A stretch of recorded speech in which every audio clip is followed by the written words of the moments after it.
Hey guys, this is Preeti. Welcome back to my channel. दोस्तों आज हम बात करने वाले हैं एक 2021 हॉलीवुड थ्रिलर के बारे में जिसका नाम है the legend of Jack and Jill. इस फिल्म के स्टार्टिंग में हम एक औरत को दो छोटे छोटे बच्चों के साथ पहाड़ के चोटी की तरफ भागते हुए देखते हैं। उनके पीछे पीछे एक आदमी भी आ रहा था जिसके शरीर पे किसी हॉस्पिटल का यूनिफॉर्म था।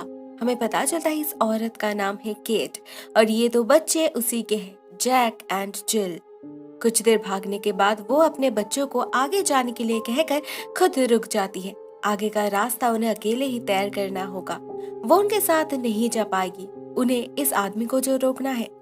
इसके अगले सीन में हम पहुंच जाते हैं 15 साल बाद। एक लड़की से मिलते हैं, जेनी नाम से। वो एक रिपोर्टर है और वो भी उसी रास्ते पर जा रही है जहाँ जैक एंड जिल गए थे, द गिलमोर वैली। हमें पता नहीं अब जैक एंड जिल की हालत कैसी है, वो लोग जिंदा है या नहीं। इनफैक्ट उस दिन के बाद वो लोग उस आदमी से पीछा छुड़ा पाए थे या नहीं वो भी हमें नहीं पता। मगर इतना पता चलता है कि यहाँ पिछले कुछ सालों में बहुत से लोग गायब हुए हैं। जो भी हाइकर्स, क्लाइंबर्स, कैंपिंग करने वाले इस रास्ते पर आते हैं वो कभी लौट कर नहीं जाते। जेनी इसी मिस्ट्री का जवाब ढूंढने आई है।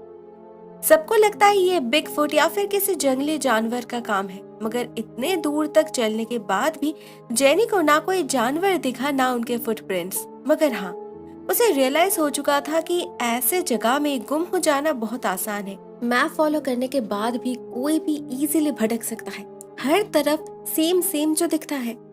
कॉम्पास काम नहीं करता, ना फोन पे नेटवर्क रहता है, तो जरूर बाकी लोगों के साथ भी यही हुआ होगा।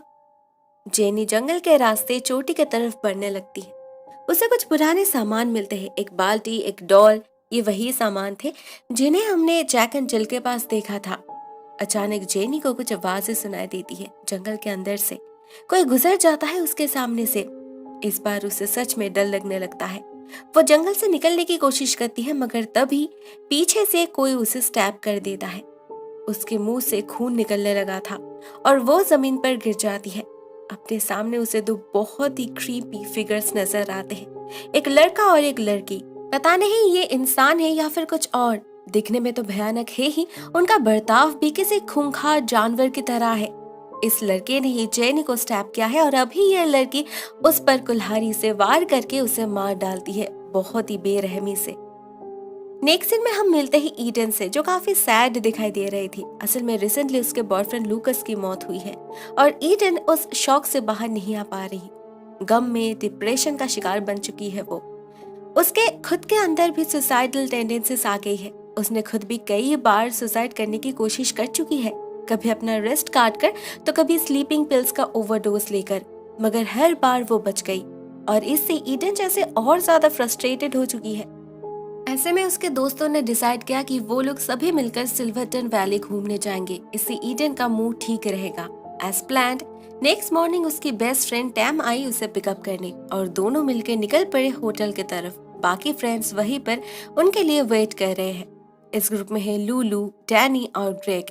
टैम और डैनी को पहले से ही हाइकिंग की नॉलेज है और ग्रेग को इस इलाके के बारे में सब कुछ पता है। वो है इन सब का टूर गाइड। रात में जब सभी मिलकर रोड प्लान तैयार कर रहे थे तो ग्रेग उन्हें इस जगह के एक लेजेंड के बारे में बताता है, the legend of Jack and Jill. जब वो बोलना स्टार्ट करता है तब हम समझ पाते हैं ये तो वही सब बता रहा है जो हमने फर्स्ट सीन में देखा था। पता चलता है 15 साल पहले उस दिन केट किसी साइकियाट्रिक असाइलम से भाग रही थी अपने बच्चों के साथ। वो बहुत सालों से असाइलम में कैद थी। वहाँ उसे मेंटल एंड फिजिकल टॉर्चर के साथ साथ सेक्सुअल अब्यूज भी सहना पड़ रहा था। इवन उसके पेरेंट्स भी कोई भले इंसान नहीं थे। अपने घर में भी उसे वायलेंस का सामना करना पड़ता था। बेचारे अपनी पूरी लाइफ तकलीफ झेलती रही। ऊपर से जब उसके अपने पेरेंट्स ने उसे असाइलम में एडमिट कर दिया, वहाँ पर काम करने वाले लोग भी उस पर हमला करने लगे। As a result Kate pregnant हो पड़ी। असाइलम में ही उसने 2 बच्चे को जन्म दिया, मगर जब ये लोग उन बच्चों पर भी टॉर्चर करने लगे तो केट भागने की डिसाइड की। उस दिन मौका मिलते ही वो अपने बच्चों के साथ निकल पड़ी थी और उन्हें बचाते हुए ही अपनी जान दे दी। जो आदमी उनका पीछा कर रहा था वही इन दोनों का बायोलॉजिकल फादर था। वो उन्हें हॉस्पिटल वापस ले जाना चाहता था तो केट उसे पीछे से धक्का दे दिया और उसकी मौत हो गई। मगर वो खुद भी इस प्रोसेस में बच नहीं पाई, उसकी भी जान निकल गई।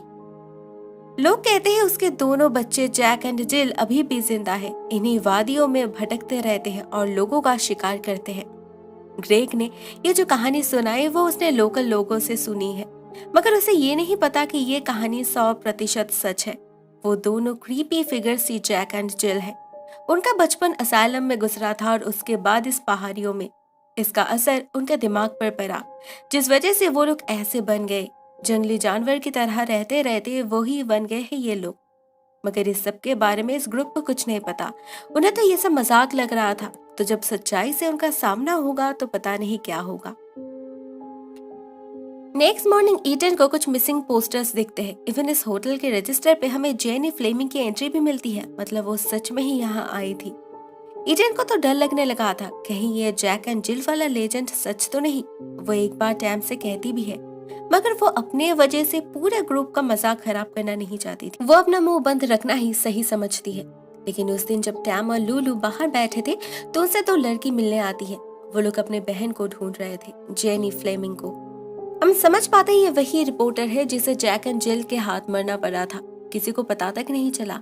ये दो लड़की लुलू और टैम को कुछ पोस्टर्स देते हैं और निकल पड़ते हैं गिलमोर वैली के तरफ। उन्हें कुछ भी करके अपने बहन को ढूंढना ही था, मगर वो समझ नहीं पाए ऐसे वो अपने मौत को बुलावा दे रहे हैं। वो भी एग्जैक्टली उसी रास्ते से जाने लगते हैं जहाँ से उनकी बहन गई थी। और कुछ दूर जाने के बाद अपने सामने उन्हें जिल दिखी। उसके माथे पर खून लगा था, जेनी का खून, मगर इन लड़कियों को लगा वो घायल है। तो ये लोग उससे बात करने की कोशिश करते हैं, उसकी मदद करने के लिए। मगर तभी अचानक दूसरी लड़की कहीं गायब हो जाती है और इस लड़की को अपने पीछे जैक दिखता है। उसका भयानक रूप देखकर इस लड़की की हालत खराब हो चुकी थी। डर से वो जंगल के और अंदर भागने लगती है। कुछ देर बाद उसे एक मेकशिफ्ट घर नजर आता है, जिसके अंदर जेनी का लॉकेट लटक रहा था। ये लड़की उसके अंदर जाती है और वहां उसे फिर से जिल देखती है। वो एक खोपड़ी के सामने बैठी थी, इंसानी खोपड़ी। ये लड़की फिर से उससे बात करने जाती है और इस बार जिल उसे मारकर बेहोश कर देती है। बेहोशी के हालत में उसे अपने दूसरे बहन की लाश दिखती है, जिसे जैक खींच कर ले जा रहा था। इसे देखकर ये लड़की डर से चिल्लाने लगती है और जिल पीछे से उसके माथे को पत्थर से कुचल के उसे मार डालती है। नेक्स्ट मॉर्निंग ईडन का ग्रुप भी निकल पड़ता है सिल्वरटन की तरफ, मगर वहां तक पहुंचने के लिए उन्हें भी गिलमोर वैली पार करना ही होगा। वही वैली जहां जैक एंड जिल नाम के मैन ईटर्स रहते हैं, जहां इतने सारे लोगों की मौत हुई है। लेकिन इन्हें तो एडवेंचर पसंद है, तो वो लोग उसी रास्ते को चूज करते हैं और आगे बढ़ते हैं। सुबह से चलने के कारण सभी लोग बहुत थक चुके थे, स्पेशली ईडन और लुलू। आगे का रास्ता और ज्यादा स्टीप होने वाला है, तो वो लोग रुकने का डिसाइड करते हैं। कल सुबह घूम कर जाएंगे। साथ में ग्रेग भी रह जाता है, मगर टैम और डैनी को ऐसे चुपचाप बैठना पसंद नहीं आ रहा था। वो लोग एक्सपीरियंस्ड क्लाइंबर्स हैं, उन्हें हाइकिंग से कोई प्रॉब्लम नहीं। तो वो लोग उस स्टीप रास्ते से ही ऊपर की तरफ आगे जाने लगते हैं। डिसाइड होता है कल सुबह सभी लेक के पास मिलेंगे, मगर उससे पहले ही बहुत कुछ हो जाता है। डैनी और टैम चोटी तक तो पहुंच चुके थे, मगर रात में उन्हें अचानक किसी की आहट सुनाई देती है, जैसे उनके टेंट के बाहर कोई चल रहा हो। डैनी जाता है देखने और उसे कुछ ही दूरी पर जिल दिखती है। डैनी उससे बात करने जाता है तो जैक उसे मारकर जमीन पर पटक देता है और फिर जिल उस पर चढ़ के बैठ जाती है। वो डैनी को अपना नाम बताती है, उसके तरफ देखने के लिए कहती है, मगर डैनी इतना ज्यादा डर चुका था कि वो चिल्लाने लगता है और जिल भी अग्रेसिव होकर उसे मार डालती है। इसके बाद बारी थी टैम की। जैक उसे भी चेस करता है और मारकर बेहोश करके अपने झोपड़ी में ले जाता है। जब उसका सेंस लौटता है, टैम देखती है जैक कुल्हाड़ी से एक इंसान का शरीर काट रहा है। वो समझ नहीं पाती ये किसका शरीर है, मगर डर से उसके हाथ पैर कांपने लगे थे। उसके साथ भी जरूर यही होने वाला है जो वो बिल्कुल भी नहीं चाहती। तो वो दबे पांव भागने लगती है, लेकिन इन लोगों के इलाके में उनके हाथ से बचना इतना भी आसान नहीं था। टैम ऐसी जगह छुपती है कि जिल उसे देख लेती है, एक रस्सी से उस पर हमला कर देती है और फिर कुल्हाड़ी से मारकर उसकी जान ले लेती है। इसके बाद दोनों भाई बहन एक डायरी पढ़ने लगते हैं, जिसमें इन दोनों की लाइफ स्टोरी लिखी थी। उनके माँ के बारे में लिखा था, उन पर हुए टॉर्चर के बारे में लिखा था। साथ में हमें ये भी पता चलता है कि इन लोगों को लगता है ये वैली उनका घर है और बाहर रहने वाले सभी लोग इविल है, बस हॉस्पिटल के लोगों की तरह। वो लोग इस जगह को प्योर रखना चाहते हैं, इसीलिए किसी भी आउटसाइडर को वो लोग अलाउ नहीं करते। उधर टैम के चिल्लाने की आवाज से ईडन की नींद टूट गई थी। वो बाहर जाके चेक भी करती है मगर किसी को देख नहीं पाती। सुबह भी उसकी नींद जल्दी टूट जाती है। असल में लुकस के जाने के बाद से वो बहुत अपसेट रहने लगी है। रात में नींद तो उसे आती नहीं। यहाँ घूमने आने का मन भी उसका नहीं था, टैम ने उसे फोर्स किया था।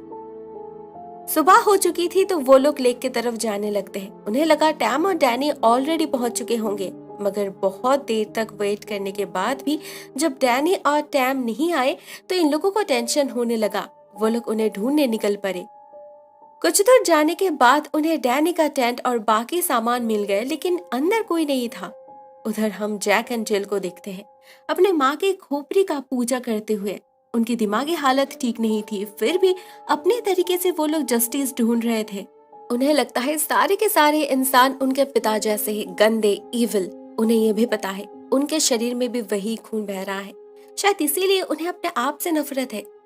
उधर ग्रेग, लुलू और इडन जंगल के अंदर डैनी और टैम को ढूंढने लगे थे। उन्हें सुनाई देती है जैक एंड जिल के हाउलिंग की आवाज, ठीक जैसे कोई जंगली जानवर चिल्ला रहा हो। डर से सभी इधर उधर भागने लगे थे। एक पॉइंट पे लुलू अकेली पड़ जाती है तो जैक उस पर हमला कर देता है। उसका मुंह कवर करके घसीटते हुए ले जाने लगता है जंगल के अंदर, मगर ज्यादा दूर नहीं। लुलू किसी तरह उसके हाथ से खुद को आजाद करके बाहर की तरफ भागने लगती है। तब तक ग्रेग और एडन को भी एहसास हो चुका था कि लुलू गायब है। उन्हें जमीन पर निशान भी दिखे थे तो वो दोनों उसे ढूंढने लगे थे। फाइनली जब तीनों एक दूसरे को देख पाते हैं तो लुलू उन्हें इन्फॉर्म करती है जैक के बारे में और वो सभी को होटल की तरफ भागने के लिए कहती है। होटल तक पहुंचते पहुंचते शाम हो चुकी थी। ग्रेग अंदर जाता है मदद बुलाने और ईडन लुलू के लिए वेट करने लगती है, मगर जैसे ही ग्रेग अकेला होता है पीछे से जैक उस पर हमला कर देता है तीर से। उसके पेट से खून निकलने लगा था। इसके बाद जैक उसे खींचकर एक कमरे के अंदर ले जाकर टेबल पर लेटा देता है और फिर उसके हाथ पैर बांध देता है। तब तक लुलू पहुंच चुकी थी। ईडन जब उसे लेकर अंदर जाती है तो जमीन पर खून देखकर उसे शक होता है। उसी ट्रेल को फॉलो करके वो लोग उस कमरे में जा पहुंचते हैं जहां ग्रेग पड़ा था। उन्हें जिल दिखती है। वो ग्रेग के ऊपर चढ़ के एक चाकू से उसे मारने की तैयारी कर रही थी। इन दोनों को देखकर वो ग्रेग को छोड़कर ईडन के ऊपर झपट पड़ती है, उसे चोक करके बेहोश कर देती है और उधर जैक हमला कर देता है लुलू के ऊपर। उसका गला काटकर बहुत ही बेरहमी से उसे मार डालता है। ग्रेग सब कुछ देखकर भी कुछ नहीं कर पाया, उसमें शक्ति ही नहीं बची थी। कुछ देर बाद जब ईडन का सेंस लौटता है वो खुद को उसी झोपड़ी में पाती है। ग्रेग भी वहीं पड़ा था बेहोश हालत में। वहाँ ईडन को वो खोपड़ी दिखती है और उसके सामने रखी डायरी भी। जब वो उस डायरी को पढ़ने लगती है अचानक ही जैक उस पर हमला कर देता है। उसके आवाज से ग्रेग का होश लौट आता है और इस बार हिम्मत जुटाकर वो ईडन को बचाने जाता है। एक बाल्टी से जैक के माथे पर लगातार वार करके उसे बेहोश कर देता है वो। उन्हें वहाँ डैनी की लहूलुहान लाश भी दिखती है। इसका मतलब टैम की लाश भी यहीं कहीं पड़ी होगी। ईडन को उस डायरी से इस जैक एंड जिल की बैक स्टोरी पता चल चुकी थी। तो जब जिल उस पर हमला करती है ईडन उसे इमोशनली ब्लैकमेल करने की कोशिश करती है केट को लेकर। कहती है केट यानी कि उनकी माँ नहीं चाहती है जैक एंड जिल ऐसे जिए, लोगों का खून करे। ईडन खुद भी लुकस के यादों से डील कर रही है तो वो जिल के भावनाओं को समझ पा रही थी और इन्हीं फीलिंग्स को वो इस्तेमाल करती है। उसके बाद उसे जिल को कुछ समझ आया या नहीं वो तो नहीं पता, मगर वो अपना चाकू हटा लेती है। इसी मौके का फायदा उठाते हुए ईडन उसका अटेंशन बेहोश जैक की तरफ डाइवर्ट करती है और खुद भागने लगती है जंगल की तरफ। ग्रेग भी जाता है उसके पीछे पीछे, मगर अंधेरे में कुछ दिखाई नहीं दे रहा था। ऊपर से जिल अपने भाई की ऐसी हालत देखकर गुस्से में पागल हो चुकी थी। वो फिर से उनका पीछा कर रही थी और एक पॉइंट पे वो ग्रेग को पीछे से स्टैब कर देती है। ईडन के सामने खून की उल्टी करते करते बेचारे की मौत हो जाती है। ईडन बिल्कुल अकेली पड़ चुकी थी, मगर वो हार नहीं मानती। वो फिर से भागना स्टार्ट करती है और होटल तक पहुंचने के बाद ही रुकती है। मगर इतने भागा दौड़ी के बाद भी वह जिल से अपना पीछा छुड़ा नहीं पाई। वो समझ जाती है ऐसे नहीं होगा, उसे अपना दिमाग लगाना होगा। ईडन वही करती है, जिल को अपने माँ के बारे में याद दिलाती है, फिर से सिंपैथाइज करती है उनके प्रति, कैसे उन्होंने उनकी रक्षा की, अपनी जान दे दी उनकी जान बचाने के लिए। अभी ये वैली ही उनका घर है। जिल को वापस जाना चाहिए, अपने भाई को ढूंढना चाहिए। जिल मान जाती है और भागती है घर के तरफ और इधर ईडन भी गाड़ी स्टार्ट करती है अपने घर वापस जाने के लिए। वो बहुत खुश थी ये सोचकर कि वो बच गई। मौत को चकमा दे दिया उसने, मगर रियलिटी कुछ और ही थी। जैक और जिल के हाथ से कोई बच नहीं पाता, तो ईडन ने कैसे सोच लिया वो बच जाएगी। जैक उसके गाड़ी के पीछे ही बैठा था और वो एक चाकू से स्टैब करके ईडन को मार डालता है।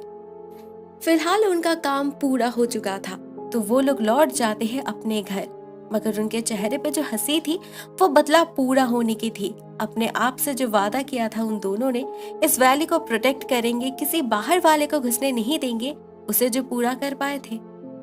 दोस्तों ये कहानी यहीं पर एंड हो जाती है।